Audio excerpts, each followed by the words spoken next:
Hello friends, welcome to Sudha kitchen Telugu vlogs అండి. అందరూ ఎలా ఉన్నారు? బాగున్నారా? నేను కూడా చాలా బాగున్నానండి. ఈ వేసవకాలం ఈ సమ్మర్లో కడుపు చల్లగా ఉండడానికి, వేడి తగ్గించడానికి ఈ కటోరీ చాలా బాగా యూజ్ అవుతుందండి. ఇది రోజు తీసుకున్నా కూడా హెల్త్కి మంచిది అనమాట.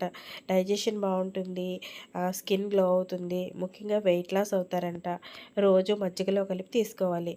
దీనిని మార్నింగ్ తీసుకోవాలి అనుకుంటే కనుక ఎర్లీ మార్నింగే మనం నైట్ నానబెట్టేసుకోవాలి.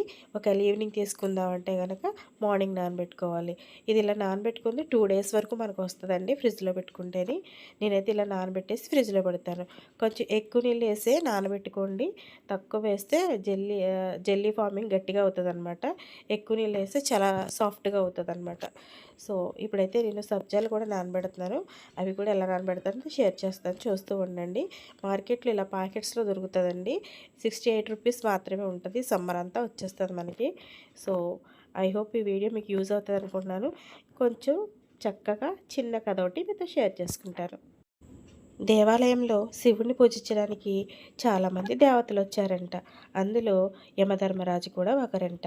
గుడిలోకి వెళ్తూ వెళ్తూ పక్కనే ఉన్న చెట్టు మీద పిట్టను చూసి నవ్వుకుంటూ వెళ్ళిపోయారంట. అప్పుడు ఆ పిట్ట, ఏంటి యమధర్మరాజు నన్ను చూసి నవ్వుతున్నారు, ఏమన్నా ప్రమాదం ఉందా నాకు అని భయపడుతూ అక్కడే ఉన్న గరుత్మంతుడి దగ్గరికి వెళ్ళి సహాయం అడుగుతుందంట. నన్ను చూసి యమధర్మరాజు నవ్వారు, ఆయన ఏదో నాకేదో ప్రమాదం అనుకుంటా, నాకు భయం వేస్తుంది, నాకు సహాయం చేయవా అని అడిగిందంట.